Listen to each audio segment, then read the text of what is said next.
पाकिस्तान में 125 रुपये दर्जन और मैं ये 3% इजाफा हो चुका है ना, मैंने आपको बता दिया। प्याज जो है वो मई 2018 में 29 रुपये का 1 किलो और आज 65 रुपये का 1 किलो। जो टमाटरों की कीमत है वो 2018 में 1 किलो 31 रुपये की और जून इस 3 महीनों की इंक्रीज के अलावा 31 से 70 रुपये टमाटर की कीमत 1 किलो। और ये आपको बताना इसलिए इम्पॉर्टेंट है, और ये सब चीज़ें जो चार्ट हैं वो आपको पाकिस्तान ब्यूरो ऑफ स्टैटिस्टिक्स की रिपोर्ट, इनका अमालनामा पेश करता है और जिसके अंदर तमाम चीज़ें दर्ज हैं। और बहुत ही मुख्तसर मैं आपको ये बताना चाहती हूँ कि ये रूरल और अर्बन सेंटर्स की इन्फ्लेशन के अलावा ये जो चार्ट है ये सबसे इम्पॉर्टेंट है। और इसके ऊपर जो इन्फ्लेशन है वो तमाम आइटम्स की लिखी हुई है, जिसमें फूड आइटम्स और नॉन फूड आइटम्स हैं। अल्लाह ताला जब जिसकी नीयत पाकिस्तान की आवाम को रिलीफ देना ना हो, जिसकी नई नीयत मईशत ठीक करना ना हो, कैपेसिटी ना हो, कैपेबिलिटी ना हो, अहलियत ना हो, उसके हाथ में अल्लाह ताला भी बरकत नहीं डालता। और इसके अलावा जो नॉन फूड आइटम्स हैं जिसमें क्लोथिंग है, फुटवेयर है, हाउसिंग है, वाटर है, इलेक्ट्रिसिटी है, गैस है, और आज गैस की कीमत, लोकल गैस की कीमत LNG से ज़्यादा है। 150 से 175% इजाफा 2 साल में गैस में, और बिजली के बिलों में 70% इजाफा 2 साल में। और उसके अलावा जो हाउसिंग, वाटर, इलेक्ट्रिसिटी, गैस के मैंने आपको आइटम्स बताए, फर्निशिंग एंड हाउस होल्ड का मैंने आइटम बताया आपको। हेल्थ, दवाइयों में, सिर्फ दवाइयों के अंदर आज 400% से 500% इजाफा है, मुख्तलिफ दवाइयों का अगर आप अदाद-ओ-शुमार ले लें। और सिर्फ 92 दवाइयों में 262% इजाफा सिर्फ एक हफ्ते के अंदर एक साइन के लिए के साथ हुआ। उसके अलावा जो एजुकेशन है, कोई ऐसा आइटम नहीं है, ट्रांसपोर्ट है, कम्युनिकेशन है, हेल्थ है, फर्निशिंग एंड हाउस होल्ड है, कोई ऐसा आइटम नहीं है जिसके अंदर इन्फ्लेशन इंक्रीज ना हुई हो। कोई ऐसा आइटम नहीं है जिसके अंदर महंगाई बढ़ी ना हो। ये पाकिस्तान ब्यूरो ऑफ स्टैटिस्टिक्स की रिपोर्ट है। और उसके अलावा जैसे मैंने पाकिस्तान की आवाम के सामने ये अदाद-ओ-शुमार रखे, और मैं चाहती हूँ कि आप लोग भी, लेकिन जब आप सौदा लेने जाते हैं, जब आप ग्रोसरी स्टोर पे जाते हैं, तो आपको इस रिपोर्ट की भी ज़रूरत नहीं है। इस रिपोर्ट की भी ज़रूरत नहीं है, क्योंकि इस वक्त आपकी जेबों पर डाका डाला जा रहा है और उसको डिफ्लेक्ट किया जा रहा है। उसको एक तरह से मसनूई बयानिया बनाकर, पहले करप्शन का 2 साल बयानिया, उसके बाद जो अब एक नया बयानिया गद्दारी का, क्योंकि असल डाका डाला पाकिस्तान की आवाम की जेब पर जा रहा है। और खुद चोरी करके, माफिया के आके घुटने टेक कर आज पाकिस्तान की आवाम को ये सज़ा दी जा रही है। और उससे बड़ी खबर एक और, जो मेरी बस मैं थोड़ा सा टाइम और लूँगी, और मेरी चैनल से दरख्वास्त है कि ये ज़रूर प्लीज़ पाकिस्तान की आवाम को दिखाएं। आपको याद होगा कि इन नलायक टोलों ने और कराए के तर्जुमानों ने शहबाज शरीफ पर एक इल्ज़ाम लगाया था, जो कि इन्होंने प्लांट कराई थी स्टोरी डेली मेल UK में, डेविड रोस्ट एक सहाफ़ी है, उनके ज़रिए, कि डिफे का पैसा शहबाज शरीफ खा गए, ज़लज़ले का पैसा खा गए, एजुकेशन का पैसा खा गए। वो अदालतों में तो सबूत पेश नहीं किए, और जहां शहबाज शरीफ ने मुकदमा किया है वहां से भी फ़रार हासिल है। इधर वो जो 10 अरब की हरजाना है, 10 अरब का इल्ज़ाम है, वहाँ से फ़ारिग। मुल्तान मेट्रो के ऊपर इल्ज़ामात, वहाँ से फ़ारिग, वहाँ भी मफरूर हैं। सब अदालतों में मफरूर, मालम जब्बा, हेलीकॉप्टर, 23 फॉरेन फंडिंग अकाउंट। तो रट गए पाकिस्तान की आवाम को करप्शन के स्कैंडल्स, आटा चीनी चोरी का स्कैंडल, गैस बिजली चोरी का स्कैंडल, दवाइयों की चोरी का स्कैंडल। वो एक तरफ ये रिपोर्ट द ग्लोबल फंड, ये मैं आपको दूंगी, द ग्लोबल फंड रिपोर्ट, उसने पाकिस्तान को एडिशनल सेफगार्ड पॉलिसी में डाल दिया। और उस एडिशनल सेफगार्ड पॉलिसी के मुताबिक $271 मिलियन, जो कि एड्स, टीबी, पोलियो, मलेरिया की मद में, इन बीमारियों की रोकथाम में द ग्लोबल फंड पाकिस्तान को देता था, और आज वो फंडिंग बंद कर दी गई है। और खत लिखा गया है ग्लोबल फंड की तरफ से इस सेलेक्टेड नालायक नाअहल हुकूमत को। ये है वो लेटर, ये है वो लेटर जो अगर आप वेबसाइट पे जाएंगे तो आपको मिल भी जाएगा, जो पाकिस्तान की हुकूमत को इन्होंने लिखा है। और ये है वो एडिशनल सेफगार्ड पॉलिसी, ये है वो एडिशनल सेफगार्ड पॉलिसी जिसके तहत पाकिस्तान में अब ये फंडिंग बंद हो चुकी है। और इल्ज़ाम लगाते थे शहबाज शरीफ पे, जिसकी तरदीद यूके की गवर्नमेंट ने संडे के दिन सुबह कर दी। मुल्तान मेट्रो का इल्ज़ाम लगाया जिसकी तरदीद चाइनीज़ गवर्नमेंट ने कर दी। और इस सेफगार्ड पॉलिसी के तहत ये जो रोकथाम है टीबी की, मलेरिया की, पोलियो की, इसमें ये फंडिंग आज पाकिस्तान की बंद हो गई है। और क्यों बंद हुई है, बहुत इंटरेस्टिंग बात है। मैं पढ़ना चाहती हूँ पाकिस्तान की आवाम के सामने कि सेफगार्ड पॉलिसी में पाकिस्तान को इसलिए डाला गया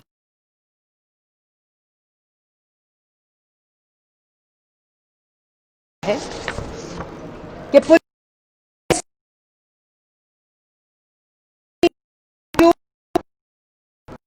लैक ऑफ ट्रांसपेरेंट प्रोसेस, कि जो फंड दिया जाए उसकी डिस्ट्रीब्यूशन और उसकी यूटिलाइजेशन में शफाफियत नहीं है।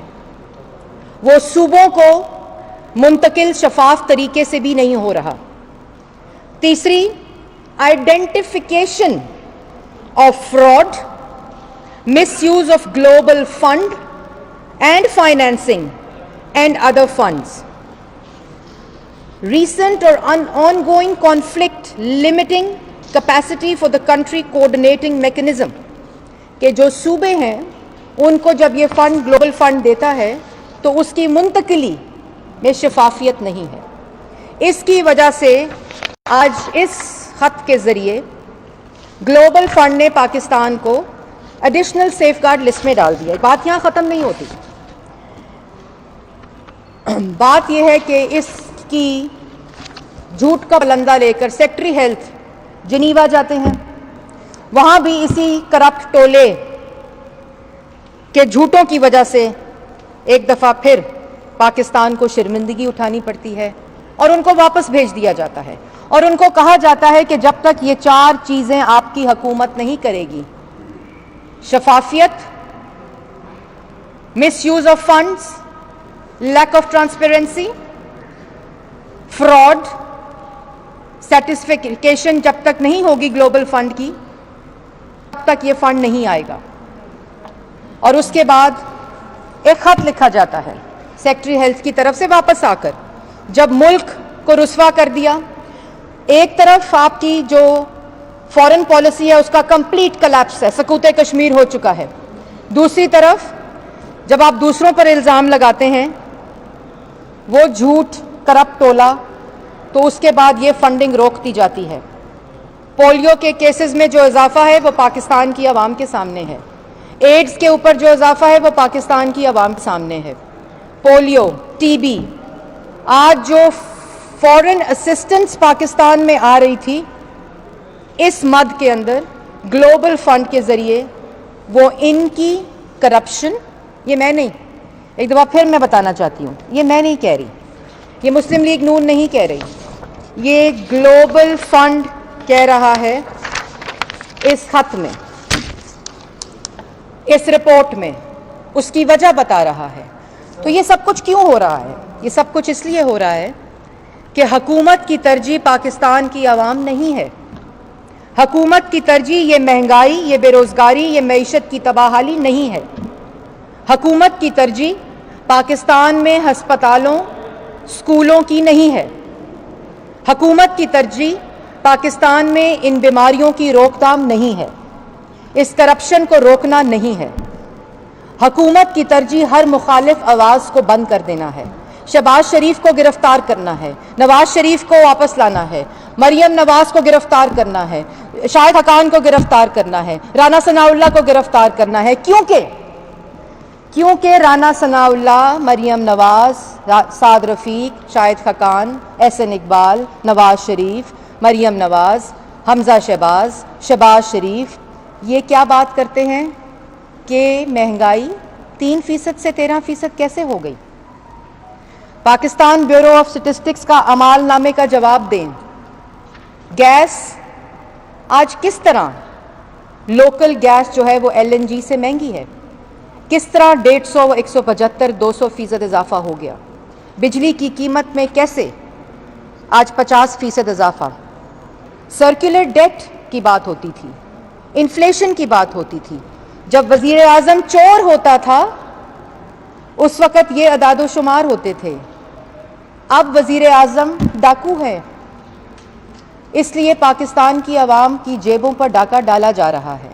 इसलिए आज माफियाज की जेबें भरी जा रही हैं। इसलिए आज चोरों को चार्टर जहाज करके बाहर भिजवाया जा रहा है। इसलिए आज झूठा मसनूई बयानिया बनाकर करप्शन का बयानिया मुस्तरद, ये बंदे गिनते हैं। पता करो मुस्लिम लीग नून के लाहौर के जलसे में कितने बंदे थे। वो बंदे आपको सोशल मीडिया पे नज़र आ रहे हैं। आप दफ्तरों में बैठकर वीडियो मैसेजेस करते हैं। आप में इतनी जरूरत नहीं कि आप बाहर जाकर पाकिस्तान की आवाम में प्रेस कॉन्फ्रेंस करें। अपने हलकों में जाएं, बंद कमरों में बैठकर बाहर 2 सिक्योरिटी गार्ड रखकर आप प्रेस कॉन्फ्रेंस करते हैं। आपको शर्म आनी चाहिए। और ये मैं पाकिस्तान की आवाम को बताना चाहती हूँ कि आप ऑपोजिशन, मुत्तहिदा ऑपोजिशन, पाकिस्तान डेमोक्रेटिक फोरम के ज़रिए ये जो अदादो शुमार हैं, इन नलायकों, चोरों, करप्ट टोले को घर भेजकर ये वापस 2018 के अदादो शुमार इंशाअल्लाह पाकिस्तान मुस्लिम लीग नून, मुत्तहिदा ऑपोजिशन, पाकिस्तान की आवाम को ये रिलीफ दिलवा कर रहेगी। पाकिस्तान में वापस CPEC बंद नहीं होगा, बल्कि CPEC की फंडिंग और CPEC के मंसूबे दोबारा चलेंगे। पाकिस्तान की आवाम को रोज़गार दोबारा मिलेगा। पाकिस्तान की तरक्की दोबारा 6% पर जाएगी और उससे ज़्यादा जाएगी। पाकिस्तान के गरीब आवाम को रोज़गार मिलेगा। पाकिस्तान की बिज़नेस कम्युनिटी को बिज़नेस मिलेगा। ये कहते थे कि कंस्ट्रक्शन के शोबे को तरक्की दी जा रही है। आज ये अदादो शुमार पढ़ें, कोई ऐसा इनपुट प्राइसेस नहीं है जो कमी वाक़या हुई हो जिसकी कीमत में, चाहे वो सीमेंट हो, चाहे वो कंस्ट्रक्शन हो, चाहे वो कोई भी ऐसी इनपुट प्राइस हो, आज सब प्राइसेस महंगाई की तरफ है।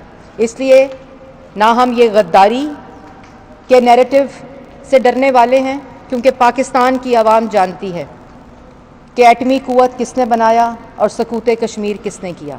पाकिस्तान की आवाम जानती है कि मुल्क में CPEC कौन लाया और CPEC के मंसूबों को किसने रोका। पाकिस्तान की आवाम जानती है कि किसने 6% की तरक्की इस मुल्क को दी, मईशत को ठीक किया। 11,000 मेगावाट की बिजली जो पाकिस्तान मुस्लिम लीग नून नवाज शरीफ की क़यादत में बनाकर गई, आज वो बिजली इनसे सस्ती पाकिस्तान की आवाम को नहीं दी जाती। आज वो बिजली की चोरी इनसे नहीं, इन चोरों से रोकी जाती। जो मंसूबे हम बना कर दे के गए वो मंसूबे इनसे चलाए नहीं जाते। जो मंसूबे पाकिस्तान मुस्लिम लीग नून बना कर गई नवाज शरीफ की क़यादत में, आज उन मंसूबों पर तख्तियाँ लगाते हैं। आज उन मंसूबों के ऊपर प्रेस कॉन्फ्रेंसें करते हैं। आज उन मंसूबों के ऊपर ट्वीट्स करते हैं। इनको तो इस बात पर भी शर्म नहीं आती। लेकिन कोई बात नहीं, कोई बात नहीं। आप बंदे गिने, आप बताएं काबीना को किस पे नैब का केस बनाना है, किसकी ज़बान बंदी करनी है, मीर शकीलुर रहमान को गिरफ्तार करना है, किस TV चैनल की स्क्रीन बंद करनी है, किसकी आवाज़ बंद करनी है, किस जर्नलिस्ट पे गद्दारी का पर्चा करना है, किस सियासतदान पे कौन सा गद्दारी का इल्ज़ाम लगाना है। लेकिन पाकिस्तान की आवाम आपको माफ़ नहीं करेगी, क्योंकि आज जिसके घर में रोटी नहीं है, आज जिसके घर में दवाई नहीं है, आज जिसके घर में रोज़गार नहीं है, आज जिसकी मईशत तबाह है, आज जिसका बिज़नेस बंद है, आज जिस पाकिस्तान की आवाम की घरों का किराया दिया नहीं जा रहा, बसों का किराया, ट्रांसपोर्ट का किराया, आपने पूरा मुल्क, आप नारे लगाते थे कंटेनर पर खड़े होकर, आपने पूरा मुल्क मुंजमद कर दिया है। पहले कंटेनर पर बैठकर और अब वज़ीर आज़म की कुर्सी पर बैठकर आपने मुल्क का बेड़ा गर्क कर दिया है। लेकिन हम हैं, अल्लाह ताला के फजलो करम से पाकिस्तान मुस्लिम लीग नून में वो कैपेसिटी भी है। ये अब वो लोग भी जान गए हैं जो इस ड्रामे, इस तमाशे और इस फ्रॉड में जो पाकिस्तान तहरीक इंसाफ ने बेवकूफ़ बनाया, वादा किया, कभी 100 दिन, कभी 90 दिन, कभी 500 दिन, कभी 10 दिन, कभी 20 दिन, कभी 50 दिन, कभी 60 दिन, किसी पे 200 मिलियन, किसी पे 400 मिलियन, किसी पे 10 बिलियन, किसी पे 100 मिलियन, कभी 22 करोड़, कभी 10 करोड़, कभी 1 करोड़। ये इल्ज़ामात अब पाकिस्तान की आवाम नहीं मानती और ना मानेगी। बहुत शुक्रिया।